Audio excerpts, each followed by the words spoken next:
I, 35M, have been married to my wife, Sarah, 32F, for 7 years. We have 2 kids and what I thought was a solid marriage until recently. A few months ago, I noticed Sarah acting strangely. She started dressing up more often, even for short trips to the store. She was glued to her phone, smiling at messages she never let me see. But what really set off alarm bells? Our driver, Jake, 28M. Jake has been working for our family for about 2 years. He's a nice guy, always respectful, but recently, Sarah started requesting him for errands she used to do herself. She'd even wait for him when she could have taken an Uber. I tried to brush it off, but my gut told me something was wrong. Then, one evening, I came home early from work. The moment I stepped inside, Sarah and Jake went dead silent in the living room. She was sitting way too close to him, and when she saw me, she quickly moved away. Jake stammered some excuse and left immediately. My heart pounded, but I told myself I was overthinking it. Still, I started keeping an eye on them. I checked our home cameras, which don't cover the guest house where Jake stays, and noticed something weird. Sarah kept going outside late at night. And where was she heading? Straight to the guest house. I felt sick. I needed proof. Update. I decided to set a trap. I told Sarah I had an out-of-town work trip and would be gone for 2 days. In reality, I checked into a hotel nearby and had a friend keep an eye on the house. It didn't take long. The first night, my friend texted, "Bro, your wife just went into the guest house. It's been 30 minutes.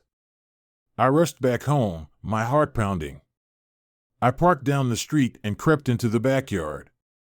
Through a crack in the guest house curtains, I saw movement, 2 silhouettes. My stomach dropped. I kicked the door open, expecting the worst. But what I saw shocked me even more. Sarah and Jake weren't alone. There was another man. The other guy was my best friend, Mark, 36M. They all froze, eyes wide in shock. Sarah turned pale, Jake looked like he wanted to disappear, and Mark, that bastard, actually had the nerve to say, "Dude, this isn't what it looks like." I laughed. A dry, humorless laugh. "Really? Then tell me what it is, Mark." Sarah started crying. Jake looked down at the floor. Mark just sighed and said, "You should sit down, man." I refused. I wanted answers. Sarah finally spoke, her voice shaky. "It's not what you think. I wasn't cheating, at least, not in the way you think." Turns out, Sarah and Jake weren't having an affair. But Sarah was cheating, just not with him. The real affair was between Mark and Jake. I stood there, completely speechless. Sarah explained that she had found out about them months ago. She had confronted Jake about why he was sneaking off at night, and he broke down, confessing that he and Mark were in a secret relationship. Mark is married, by the way. Sarah and Jake had been meeting secretly because Sarah was trying to convince Jake to end things before Mark's wife found out. She swore she never told me because she wanted to protect Mark's marriage and didn't want to betray Jake's trust. "So, let me get this straight," I said, rubbing my temples. "You've been sneaking around with our driver to cover up my best friend's affair with another man?" Sarah nodded, still crying. Jake looked guilty as hell. Mark just sighed, like he was annoyed this was all coming out. "Why the hell are you so calm, Mark?" I snapped. "Because," he said, "my wife already knows." I confronted Mark's wife, Lisa, 34F, the next morning. Her reaction? Nothing. No shock, no anger. Just a tired look. "Yeah, I've known for months," she admitted. "But we have kids, and I didn't want to blow up our lives." I was furious. Everyone knew except me? My wife was sneaking off at night, covering for my best friend, and no one thought I deserved the truth? Sarah begged me to understand. I didn't want to hurt you, she insisted. So you let me think you were cheating instead? She had no answer. Update. After spending a few days away from home to clear my head, I returned, ready to have a serious conversation with Sarah. I wasn't sure if our marriage could survive this level of deception, but I was willing to hear her out. That's when she dropped another bombshell. She had developed feelings for Jake. I stared at her, thinking I misheard. But no, she admitted that over the course of sneaking around to cover for Jake and Mark, she had started seeing Jake differently. I didn't plan for it to happen, she whispered. But spending so much time together, talking about our struggles. I don't know, I started feeling something.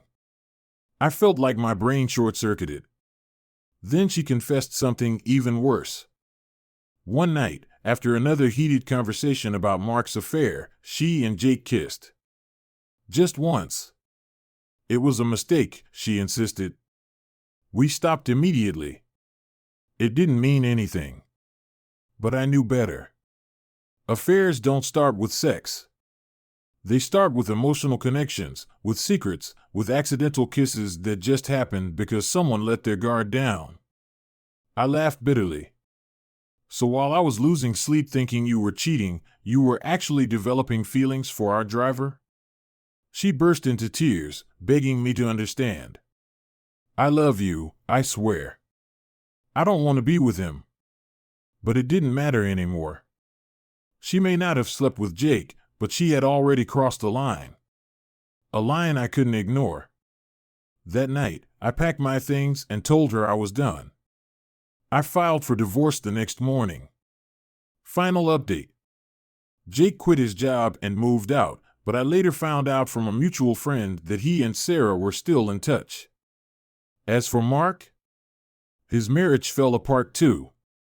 Lisa finally had enough and left him. Looking back, I still can't believe how twisted this all became.